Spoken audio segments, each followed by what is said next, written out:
Dolphin मासा मच्छीमारांच्या जाळ्यात अडकल्याचा व्हिडिओ सोशल मीडियावर व्हायरल झाला आहे। मच्छीमार नेहमीच खूप इमानदारीने आपला व्यवसाय करत असतात। व्हायरल व्हिडिओ जाळ्यात अडकलेल्या डॉल्फिनला पुन्हा समुद्रात सुरक्षित सोडण्यात आले। त्यांच्या कार्याला सलाम करावा लागेल।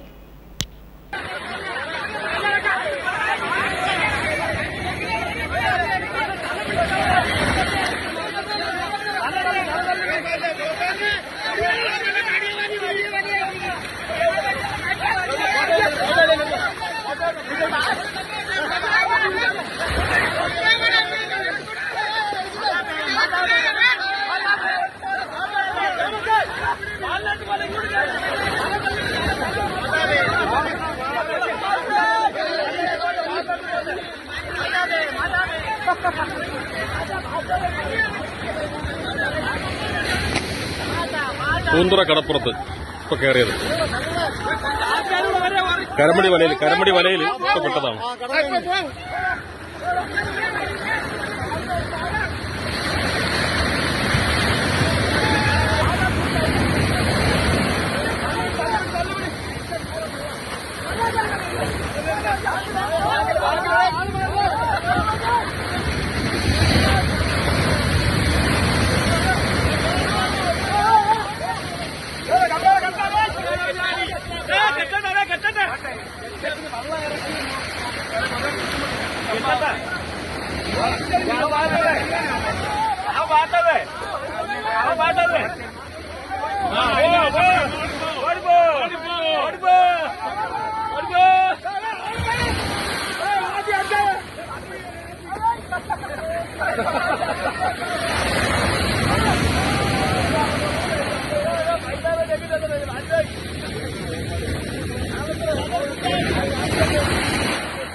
रत्नागिरी राष्ट्रवादी काँग्रेस पार्टी शरद पवार पक्षाच्या वतीने राज्याचे कृषी मंत्री माणिकराव कोकाटे यांचा राजीनामा घेण्यात यावा अशी मागणी करणारे निवेदन राज्य शासनाकडे करण्यात आले। तसे निवेदन जिल्हाध्यक्ष सुरेश बणे यांच्या नेतृत्वाखाली जिल्हाधिकारी रत्नागिरी यांना देण्यात आले आहे। निराधारांना आधार या अनुषंगाने लायन्स क्लब ऑफ खेड सिटीच्या वतीने मुकादम हायस्कूल येथे जलालशाह मोहल्ल्यातील 2 भगिनींना महिनाभराचा जिन्नस भेट म्हणून देण्यात आले। या प्रसंगी लायन्स क्लबचे अध्यक्ष महेंद्र शिरगावकर, ज्येष्ठ सदस्य हनीफभाई घनसार, माजी अध्यक्ष रोहन विचारे, खजिनदार माणिक लोहार, विनोद मोरे आदी सदस्य उपस्थित होते। लायन्स क्लबच्या वतीने राबवण्यात येणारा हा उपक्रम समाजामध्ये एक वेगळ्या प्रकारचा संदेश देतोय। 22 जुलै 2025 रोजी निराधारांना आधार या अनुषंगाने आज आपण मुकादम हायस्कूल येथे आलेलो जलालशाह मोहल्ल्यातील माझ्या 2 भगिनींना आपण लायन्स क्लबच्या वतीने या ठिकाणी महिनाभराचं राशन आपण देत आहोत। आपण प्रत्येक वेळी त्या ठिकाणी जाऊन गरजवंत जिथे असते तिथे लायन्स फोडतो आणि अशी एक सामाजिक बांधिलकी जपत उपक्रम हा आमचा राबवला जातो। आज तोच धागा पकडत झालेल्या मागच्या हप्त्यामध्ये जो मॅरेथॉन झाला होता त्या मॅरेथॉनमध्ये थोडंसं भेटवस्तू आम्हाला या भगिनींना द्यायच्या आमच्याकडून राहून गेल्या होत्या। आज त्याच अनुषंगाने मुकादम हायस्कूलमध्ये आम्ही आलेलो आहोत। जलालशाह मोहल्ल्यातील या 2 भगिनींना लायन्स क्लबच्या वतीने महिन्याभराचं राशन आम्ही एक भेट म्हणून देत आहोत। कारण का अशा वस्तू देऊन आम्ही कुठल्या तरी ऋणातून रूढी होऊन पाहतो की आपण काहीतरी समाजाचं देणं लागतो आहे आणि त्या उदात्त भावनेतून लायन्स क्लबचा हा उपक्रम वर्षानुवर्षे नाही तर प्रत्येक हप्त्याला चालू असतो। आज या महिलांना आम्ही हा उपक्रम या ठिकाणी साजरा करत आहोत। धन्यवाद। रत्नागिरी येथील अभ्यंकर कुलकर्णी कनिष्ठ महाविद्यालयातील राष्ट्रीय सेवा योजना विभागाच्या विद्यार्थ्यांनी रत्नागिरी तालुक्यातील पूर्णगड जांभुळाड येथील सुप्रसिद्ध शेतकरी जयंत फडके यांच्या शेतात भात लावणी उपक्रम राबवला। या कार्यक्रमात 400 विद्यार्थ्यांनी प्रत्यक्ष शेतात जाऊन भात रोपांची लावणी केली। शेतमजुरांच्या समस्यांची जाणीव होण्यासाठी व श्रमाचे महत्त्व समजून घेण्यासाठी हा उपक्रम घेण्यात आला। या उपक्रमात विद्यार्थ्यांनी श्रमदान करत शेतकऱ्यांना मदत केली व पर्यावरण व शेतीचं महत्त्व समजावलंय।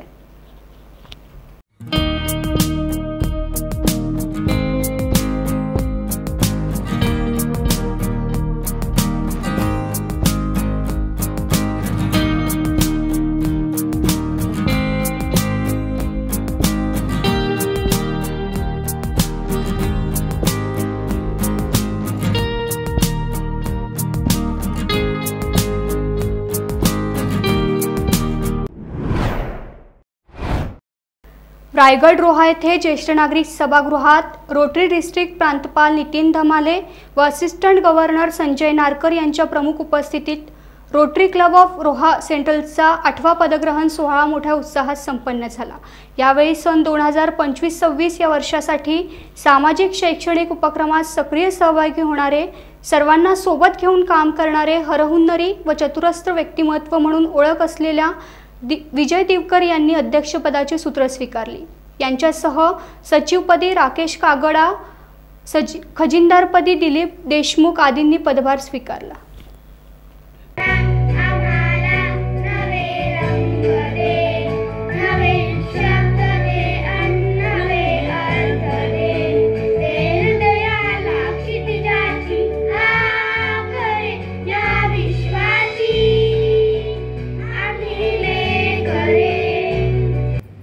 प्रथम मी आपल्याला सांगू इच्छितो की या ठिकाणी प्रोटोकॉल असेल, पण ज्यांनी हे व्यासपीठ दिले ते आदरणीय माझे सन्मानपूर्वक श्री मयूरजी दिवेकर। मला मागापासून खंत व्यक्त होते की मी या व्यासपीठावर बसलोय, मला 24-25चं अध्यक्षपद दिलं, पण मनापासून सांगतो की याच्या मागचा सर्व श्रेय श्री मयूरजी दिवेकरांना देतो। कारण सर्वसामान्य घरातला मी एक सामान्य व्यक्तिमत्व, पण आपला रोटरी क्लबचा कुठेतरी TRP वाढवायचा आहे म्हणून एक धनुष्यबाण माझ्या हाती एका संध्याकाळी मला फोन केला की रामशेठ, आपल्याला यावर्षी 24-25चं अध्यक्षपद मी आपणास देतोय। सांगायचं कारण एवढंच की त्यांनी दिलेला शब्द मी ताबडतोब झेलला। आज खूप आनंद वाटतोय की माझे मित्र विजयजी दिवकरांचा पदग्रहण सोहळा होतोय, पण ज्या दिवशी मयूरजींनी मला शब्द दिला की रामशेठ आपल्याला काम करायचं आहे, मी कुठला पदग्रहण सोहळा न करता कामाला लागलो आणि आज तुमच्या सर्वांचा TRP या ठिकाणी निर्माण करू। मी मयूरजी आपण उभे राहा, मी मनापासून आपले धन्यवाद देतो। आणि प्रोटोकॉल जर असेल तरी धमाले साहेब माझी विनंती आहे की एक सन्मानपूर्वक खुर्ची या ठिकाणी असावी, कारण आमच्या आदरांसाठी, कारण आजच्या आधारस्तंभ ज्यांनी आम्हाला प्रेरणा दिली, एक सर्वसामान्य कुटुंबातून व्यक्तीला या व्यासपीठावर आणलं, असे मयूरजींना एक सन्मानपूर्वक या ठिकाणी सीट असावी अशी माझी सर्वांच्या वतीने। प्रोटोकॉल जरी असला तरी मयूरजी आमच्यासाठी तुम्हीच प्रोटोकॉल, तुम्हीच आमचे सर्व आहेत। तुम्ही ही जो काय रोटरी क्लब रोहा सेंट्रल आहे हा जागृत ठेवलात आणि तुम्ही जो काम केलात त्या कामावर आम्ही प्रेरित या क्लब मध्ये आम्ही जॉईन झालो। तर जोरदार टाळ्या वाजवा मयूरजींची। क्लब चालवणे फार कठीण असतं, पण क्लबला एक आधारस्तंभ जो मानला जातो, ज्यांचा शब्द मानला जातो ते मयूरजी, त्यांचं मनापासून मी स्वागत करतो। न थांबता या रोटरी क्लब मध्ये काम करत गेलो, या पुढे सुद्धा निश्चितच करत राहील, कारण रोटरी क्लब ही संस्था अखंड जगामध्ये चालते आणि त्याच्यासाठी आपण आपलं योगदान हा देणं गरजेचं आहे। येथे उपस्थित सर्व मान्यवरांनी विनंती करेन, आपण या ठिकाणी रोटरी म्हणजे काय हे अजूनपर्यंत लोकांना, म्हणजे अजून लोक त्या बाबतीत एकदम अनिबिद्ध आहेत, कारण या ठिकाणी जो काम चालतो तो इंटरनॅशनल लेवलवर काम चालतो। या ठिकाणी सामाजिक सेवा केली जाते रोटरीतर्फे।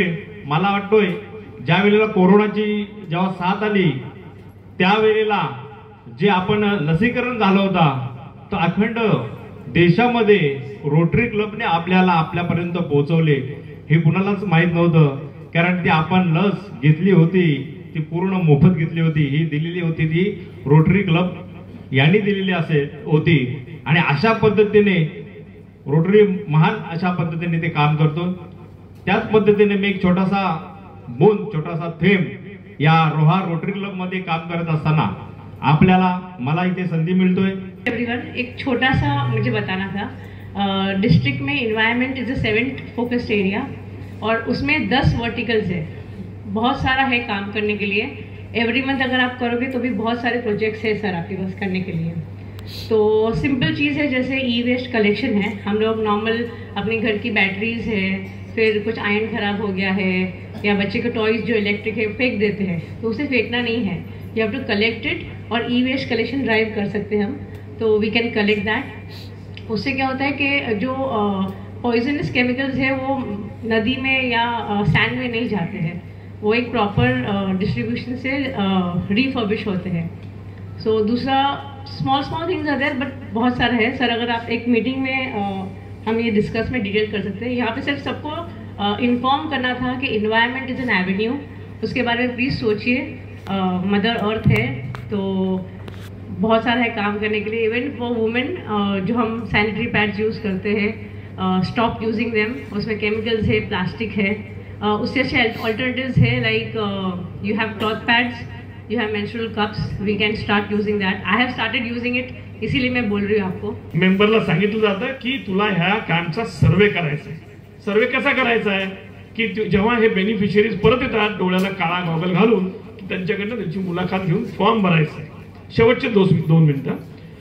तसाच एक माणूस रोटेन गाडीत खाली उभा असतो, गाडी तिकडनं येते, 2 दिवसांनी ती गाडी आलेली असती, 2 दिवसांनी ती एक म्हातारी खाली उतरती, म्हातारीला विचारलं जातं की आजी तुला कसं वाटतं, तर आजी त्याला म्हणती, त्याच्याकडे बघते आणि हसती आणि म्हणते खरं सांगू तुला कसं वाटतं, ते म्हणलं आजी तुझं नाव सांग मला, तुझ्यासाठीच मी इथं उभा आहे, तू मला सांगायचं 10 फॉर्म भरायचे मला, तू सांग तुला कसं वाटतं। तर ती म्हणती माझं वय 79, मला पंढरपूरच्या यात्रेला जायला लागतं 250 किलोमीटर, ऊन वारा पावसाचा न विचार करता मी पंढरपूरला जाते, 10,000च्या लाईनीत उभे राहते, कसलाही विचार न करता, भूक पाणी बिनी कसलाही विचार न, विठ्ठलाचं दर्शन घेते, भरल्या पोटी घरी येते। ह्याच्यासाठी मला जातात महिनाभर, महिना 1.5 महिना जातो माझा। पण जेव्हा मी तुमच्याकडे बघते ना, तुमच्याकडे बघते, डोळे माझे ऑपरेशन झाल्यानंतर मी जेव्हा तुमच्याकडे बघते, ह्या रोटरियन्सकडे बघते, म्हणते ती तुमच्याकडे बघते, तर मला पंढरपूरला जायची गरज नाही, कारण की मला हितच विठ्ठलाचं दर्शन होतंय। हा इम्पॅक्ट त्या घरात झाला। त्या बाईचं जर बॅकग्राऊंड बघितलं ना, त्या बाईला जेव्हा रोटरीने घेऊन आला ना, ती एका झोपडीत राहत होती।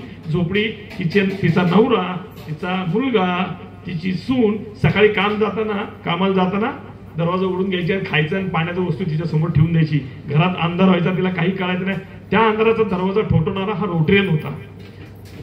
जेव्हा त्या रोटरियन त्याला ती उत्तर देते, रोटरियन तिला म्हणतो की आजी तुला सकाळपासून कोणी भेटलं नाही का, तू माझी चेष्टा करते, मला खरं खरं सांग।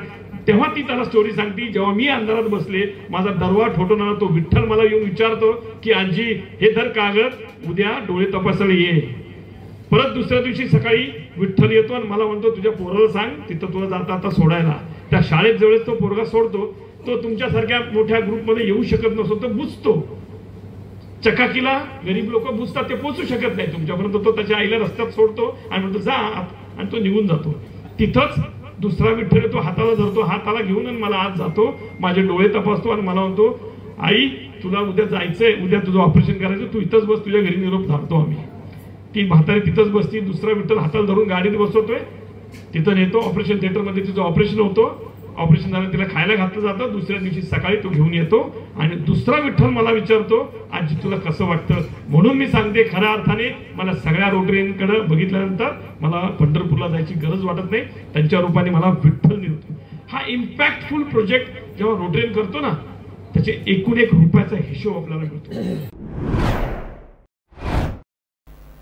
दाभोळ येथे 26 जुलै रोजी मोफत आरोग्य तपासणी आणि शस्त्रक्रिया शिबिरांचं आयोजन करण्यात आलंय। हे शिबिर 26 जुलै रोजी दाभोळ येथील सागरपुत्र प्रतिष्ठानच्या सभागृहात सकाळी 10 वाजता पार पडणार आहे।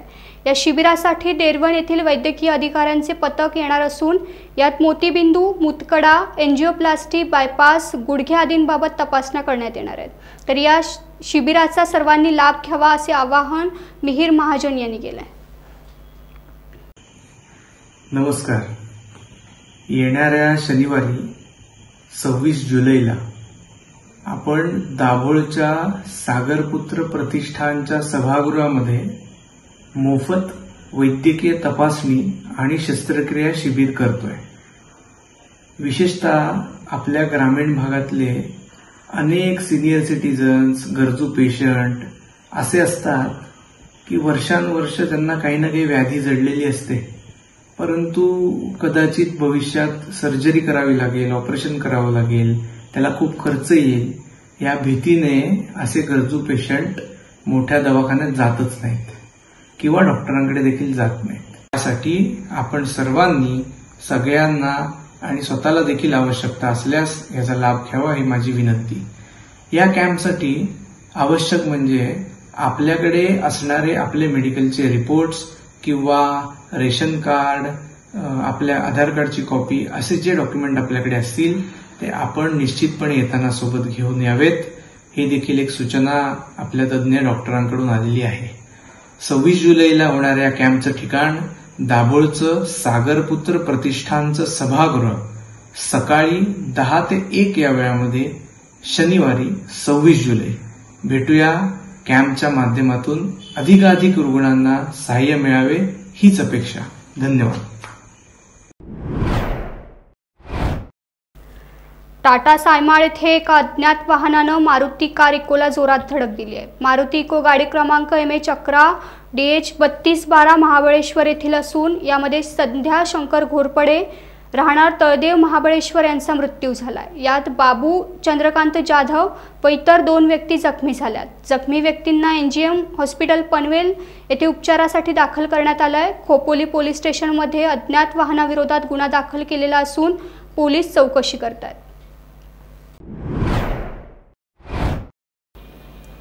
ध्येय संकल्प फाउंडेशन यांच्यामार्फत वाढती बालगुन्हेगारी लक्षात घेऊन शालेय विद्यार्थ्यांना मार्गदर्शन करून जनजागृती करण्याच्या उद्देशाने खेड तालुक्यातील ज्ञानदीप महाविद्यालय मोरवंडे बोरजमध्ये हा जनजागृती कार्यक्रम आयोजित केला गेला होता. या कार्यक्रमाला प्रमुख मार्गदर्शक खेडचे पोलीस निरीक्षक विवेक आहिरे यांनी उपस्थित राहून विद्यार्थ्यांना आजच्या वाढत्या बालगुन्हेगारीवर सविस्तर मोलाचं मार्गदर्शन केलं. त्याचप्रमाणे या कार्यक्रमाला ध्येय संकल्प फाउंडेशन संस्थापक बाळू सनगरे, समीर कदम तसेच कार्यकारिणी सदस्य अक्षय मोरे, संतोष गोमळे, मंगेश बुर्टे, सिद्धी शिंदे, बोरज ग्रामविकास अधिकारी सुधाकर लवंदे, पोलीस कॉन्स्टेबल विकास पवार, ज्ञानदीप महाविद्यालयाचे प्राध्यापक डॉक्टर उमेश कुमार बागल आणि महाविद्यालयातील जवळपास 300 विद्यार्थी, शिक्षक व शिक्षकेतर कर्मचारी उपस्थित होते. म्हणजे तो वास्तववादी असावा. जसं नाहीतर आपण शेतकरी सारखं काहीतरी स्वप्न पाहतो जे कल्पनेमध्ये असतं आणि तेच स्वप्न पाहतो त्याच्यामध्ये पूर्ण आपलं लाईफ निघून जातं. असं शक्य आहे का? तर तो आपला तो रिअलिस्टिक असायला पाहिजे. आणि सगळ्यात शेवटचा आहे ती म्हणजे काय, त्याला टाइम पाहून. बाल गुन्हेगारी हा जर विषय घेतला तर भारतामध्ये दरवर्षी 30,000 गुन्हे मुलांबाबत सापडतात. आता यावर बोलणं भरपूर की काय होतात, कसे होतात. याचं कारण प्रत्येकजण आपल्या पद्धतीने सांगते. याचं कारण कोणी शोधू शकत नाही. याचं कारण जर शोधायचं असेल तर आपल्याला आत्मपरीक्षण करण्याची गरज आहे. प्रत्येक व्यक्तीने, कारण आई वडील बोलणार, शिक्षक बोलणार, हे मुलाचा ते वाईट आहे, हे वाईट आहे, पण जोपर्यंत तुम्ही स्वतः ठरवत नाही तोपर्यंत ते होऊ शकत नाही. त्याच्यामध्ये आपण ओव्हरकम करू शकत नाही. बाल गुन्हेगारीमध्ये सायबर विरुद्ध गुन्हे दाखल, सायबर बाबत, नंतर लहान मुलं आजच्या या घडलं गेलं की लहान मुलं मरणपर्यंत गेलेले. मग अशी परिस्थिती काय होती? पूर्वीच्या वेळेस असं होत नव्हतं आणि आत्ताच ही परिस्थिती अशी काय नाही. कारण की आपला फारसा वेळ हा तो मोबाईल टेक्नॉलॉजी यामध्ये जातो. मोबाईल टेक्नॉलॉजी जेवढी चांगली आहे जीवनासाठी, जीवन चांगलं व्यतीत करण्यासाठी तेवढी ती घातक. टेक्नॉलॉजी माणसाच्या माइंडला कॅप्चर करते, माणसाच्या माइंडवर हॅमर करते. त्याला चांगलं वाईट विचार करण्याची क्षमता त्याच्यामध्ये संपून जाते. त्यामध्ये वळतो, व्यसनाकडे वळतो, अन्य गुन्हेगारीकडे वळतो. टेक्नॉलॉजीतले गुन्हे अनेक घडतात, व्यसनाविरुद्ध काढून अनेक गुन्हे घडतात. हे बऱ्याच निवडावर सांगितलेलं आहे. मी जर PSI होतो मुंबईला, त्यावेळेस एक अतिशय स्मार्ट मुलगा आम्हाला भेटला. मी कार्यरत होतो, PSI होतो, नवीन होतो. टाइम्स डिजिटलला लाईक करा, शेअर करा, सबस्क्राईब करा आणि बेल आयकॉन दाबायला विसरू नका. Times digital.